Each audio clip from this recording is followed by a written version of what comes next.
honors of being here. As you said, my name is Ron. I write under the name of R. Glenn Kelly. That's what my books and a lot of my speaking engagements are booked under. And I did that because I kind of wanted to separate a professional life away from my book writing life at first. I'd written my first book shortly after John had passed. And I wrote it for a reason. I had been in a position where I'd done a number of responses, federal responses to RFPs or requests for proposals. And I had written so well that I had achieved monetary awards in the millions of dollars for other people. And then I lost John.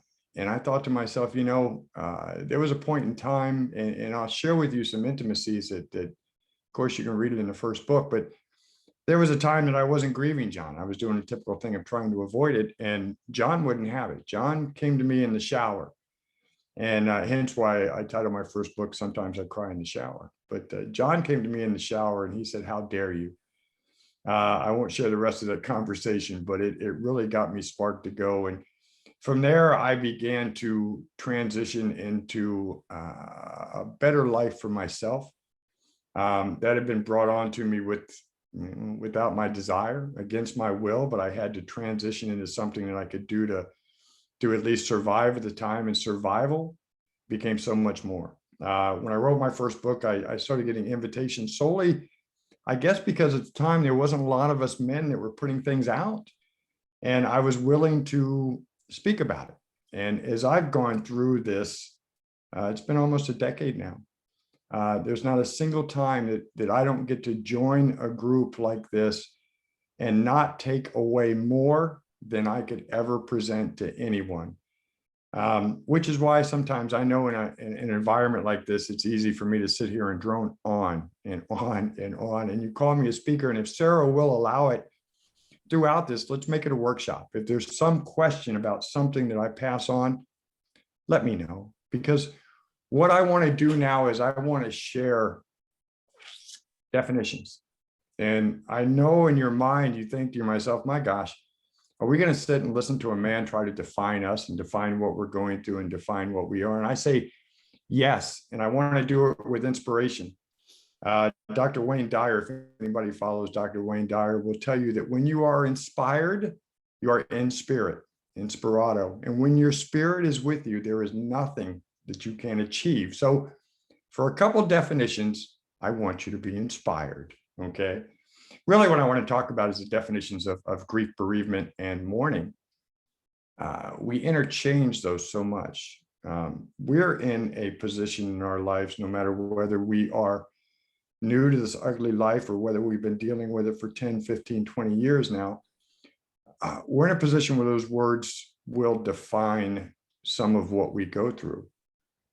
We didn't know about those words before. We might have known them in passing. We're going through a change and a transition in our life where there was no need for us to go to school, for training, for getting prepared and getting ready for this. It's just not out there. But as we move through it, and as we move through it together, we can rely on each other to kind of pass on some things that might help. So if we talk about in length grief, bereavement, and mourning, I think there's some things in there that might help us move along. A couple definitions before we get there: change, transition. We think about those two words, the word change and the word transition. We're going through those. The difference being that they're not the same. The difference being change is something that we may or may not choose to do. We may change to our living situation. We may move to another house. We may change a job. When we do things voluntarily, the other word, transition or transitioning, is not that hard of a task. When we talk about the loss of a loved one, we talk about a change that was unwelcome and unwanted, and it's debilitating. It makes us desperate. It makes us frenzied. And then somebody tells us we need to transition and move forward. It's not such an easy thing to do, but it's something that we've got to do. We've got to transition in order to healthfully heal from, let's say, the initial acute grief that we go through. So as we talk about some of these definitions, just realize that the initial part of what we talk about change and transition. And I hope that makes sense to everybody, because I want to transition now into talking about those three words: grief, bereavement, and mourning. We hear them used so much now. They're all interchangeable to so many people. And some of you may actually know the definitions between them. I mean, grief itself, we know what grief is. We're feeling grief. Most people don't realize that from the onset, when you look at grief, grief is an internal process, is it not? It's something that happens inside of us. We grieve a loss based on the emotions we feel inside. Now, grief can spill out, of course, and we'll talk about that later, but for the most part, we can grieve, and we can grieve inside without expressing that grief to anybody else, and process the emotions just fine if that's who we are. And we get into a lot of discussion about that in workshops, where some people say that I don't cry as much as he does or she does. Am I not grieving as much as they are? No, grief is special. Grief is special to you. You're as, again, unique as snowflakes and fingerprints. And I will always tell you, there is no right and wrong way to grieve as long as you are not harming yourself or others. Your timeline is your timeline. We all know about the 5 stages of grief, and I don't want to get into a debate about it, but I mean, it was basically set up for people that had a prognosis, or they were going to die. And in that 5 stages of grief, acceptance is the 5th and final part of that. With what you and I go through to transition back into a healthful existence, we kind of have to take acceptance right from the very start to move forward. Grieving is putting yourself internally in a place where you can accept what happened to you in your own way. Bereavement, on the other hand, bereavement is simply a state of being. It's in the title of your organization, bereaved. It's a state of being. You're bereaved. You're going to be bereaved or bereft of that person that you love physically, because I believe they're always here. They're always here for you to love, but you're physically going to be bereft of that you did not desire to lose. So grief is different than bereavement, because bereavement is simply a state of being. And then we come to mourning. And mourning is the external processing of your grief. It is the outward display of really what it comes down to, is a love you had for that person you no longer physically have here by your side. And I do hope that makes sense to everybody. And people think mourning are just some of the rituals that we used to, and let's face it, we've gotten away from many of the rituals that Western civilization and Eastern civilization had done for centuries. Now we think of our mourning rituals being as a funerary services, and maybe a black band and wearing black to a funeral, but mourning doesn't really stop there. Back in some cultures, mourning used to last for months. Someone in mourning wasn't allowed to come out in public for weeks at a time after the death of a spouse. Now we sort of rocket through that pretty quickly in our fast-paced world. And I guess this isn't a good time to transition back into grief in the workplace, but sometimes we're back pretty fast, and that could be within a week after we've lost a loved one. So we think of mourning in that way as the rituals that we do, but we need to think of mourning really the fact that what you're mourning and what you're grieving is a thought that you can no longer express this unconditional love that you have for the person that you feel is no longer with you. You have, and in my case, I'll go back to Jonathan. Jonathan was my only child. Before Jonathan, I probably had no idea what unconditional love was. And once I had Jonathan, I felt it. What an amazing feeling to feel unconditional love for somebody, to know that you would actually take their place in times of harm. And we've all said it. I wish I could trade places with them and take me instead. It doesn't work. No matter how much bargaining you try to do, that doesn't work. But it comes down to that. And when John was gone, there was a period of time where, number one, I didn't know that I was even a father anymore. But number two, I thought I had nothing left to do with that unconditional love. And once it's inside, and once you feel it, and once you know it, you know that you've got to express it somehow. I was lost. I didn't know how to express it. And then I realized there are many, many ways that I can continue to express the love that I have for my son, who's no longer physically here with me, but I can continue to express my love to him through the ways that I choose to mourn, celebrate, mourn his loss. Hopefully that makes sense to everybody, right? Mourning is really, if we talk about mourning and talk about the fact that you've experienced unconditional love, you listen to Alfred Lord Tennyson, who said what? What was his famous quote? It was, "It is better to have loved and lost than to never have loved at all." To kind of elaborate on that a little bit, when Jonathan was born with a medical condition called hypoplastic left heart syndrome. The layman's terms for that is the left side of his heart failed to develop in the womb. So the day he was born, the delivery doctor handed him to me and said, "Your child is not going to make it through the night," plain and simple. John did. Not only did he make it through the night, but he had his heart rebuilt, and they had to rebuild his heart. He had a rare blood type, so a donor heart was pretty much out of the question. But Jonathan had his heart rebuilt to function fully on 2 chambers, and he survived for 16 years. Although his prognosis was for a full life with medical interventions along the way. But when you look at the fact that you were given a child on day one, and the unconditional love, I mean, for a mother probably starts before that in the womb, but for a father to look down and see your first child's face, it's when the unconditional love flows, does it not? 16 years. I'd do it all again. Even if the man above told me that those 16 years were only going to be it, he would tell me the day that John was going to pass again, I'd do it. It's a drug, that unconditional love. And we have this fear now. One thing that racks us early in our grief, that we have no way to express it anymore. And I want everyone to know that my gosh, the best way to express that is by continuing those mourning rituals that you have for your loved one. Talk to them. Now, I say this all the time. I talk to John.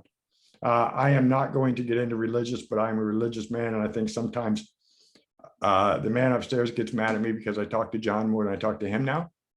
I'll ask John about what tie I need to wear to work. I'll ask John about decisions I have to make. That is part of my mourning. Does John answer me? I think he does. It might be a certain series of synapses in my brain going a certain direction, but sometimes I get an answer and I listen to it, and just like my instincts, sometimes I get an answer and it's wrong, but I take it as my son probably screwing with me from time to time. Others of you probably still today practice what I call mourning, that you may think, well, it's just something I want to do in honor of my lost loved one, but you may set an extra place at a table someplace, right? Every time there's a special event coming up, make sure there's a chair there for them. When you pass by someplace that you used to go together, you certainly want to take a look and remember those times that you had, not out of sorrow. You remember the happiness, which is what mourning is meant to do, is to really bring up all of that love that you had, and why I call it arising in the love of mourning again. Because to mourn the loss of your loved one really is to allow you to recognize and express what you were graced to have before. You still have it now. To mourn your lost loved one is, to me, it's life affirming in the life that we have. I realized it was 16 years with John. He had his own plan. He had his own purpose here, and I was left behind to live out his legacy. So I want to take that life affirming thing and realize that ultimately that's going to ensure that the love I have for my child never goes away. And I hope that makes sense to everybody. But that means that love for us is really both the cause and effect for some of the pains that we have. You've all heard that expression before, and it's very, very deeply true that, the deeper the love, the deeper the grief. And there could be no truer statement out there. If we didn't feel these pains that we have, we would have never felt the love that we have for the one that we lost.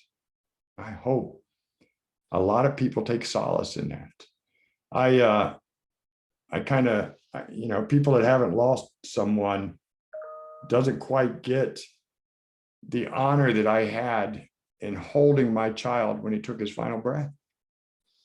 We went in for a routine. And those of you in the medical field, everybody knows there is nothing routine in the medical field, but we went in for an exploratory heart cath at his age of 16. Been to him before, relatively easy procedure for him, except for he had to lay on the couch for quite a while afterward to make sure that the artery would heal. But, you know, nothing's routine. After the heart cath, he was in recovery room and his heart crashed and they couldn't revive him. They called me in the room. They chased me out of the room for a while, but they called me back in and said, "We can't revive him. Do you want to spend a minute with him?"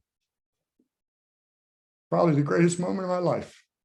And try to get people to realize how I carry that love, that moment with me that haven't been through what you and I have.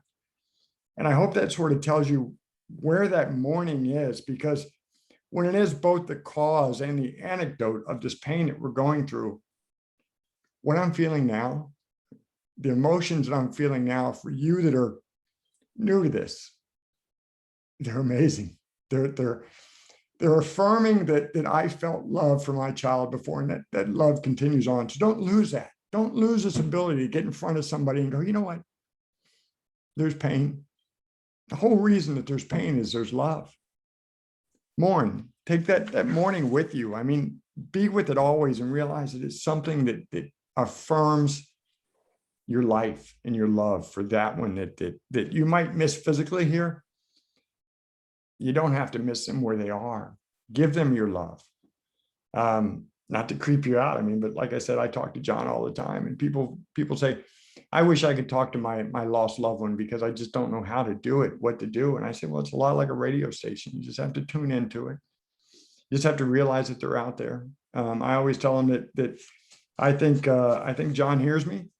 I think he appreciates the fact that I mourn his physical loss here by honoring him enough to he was my size when he passed away. So from time to time, I'll wear his tennis shoes or his shirts or something like that. And that's my morning ritual for him. I will go down the road and I'll feel a sudden surge of sorrow. And I'll realize that I'm passing someplace that John and I went together. And I'll understand in my soul that that's Jonathan coming to me to let me know he wishes he could be here too. He's not sad about it. He just wishes he could be here with us. And that makes a whole ton of sense to me. And it makes me feel, and let's face it, with the pain that we're all going through, what makes us feel good helps us transition into a healthier existence after this ugly thing that we've been through. So take the mourning, realizing the mourning is not just the rituals of wearing the black. The mourning is not grief. Mourning is your love. Grief is inside. When it spills out because it's just too much, that's a display of emotion that you have. And I get it, that's external. And yes, it becomes mourning. I think the mourning that I talk about when I ask you to arise again to the love that comes with the mourning for your lost loved one is its own little subset of mourning, should have its own term. And I think because of that, we'll probably just have to stick with calling it love, unconditional love, that is. I'm going to, and I got a little emotional. I don't apologize for that. I love my child. Take a little pause in between that because I do want to take the opportunity to talk a little about grief in the workplace. But Sarah, if there are any questions that you'd like to throw out there on the talk about mourning and the tie-in that I've got with transitioning and love, please feel free to do so.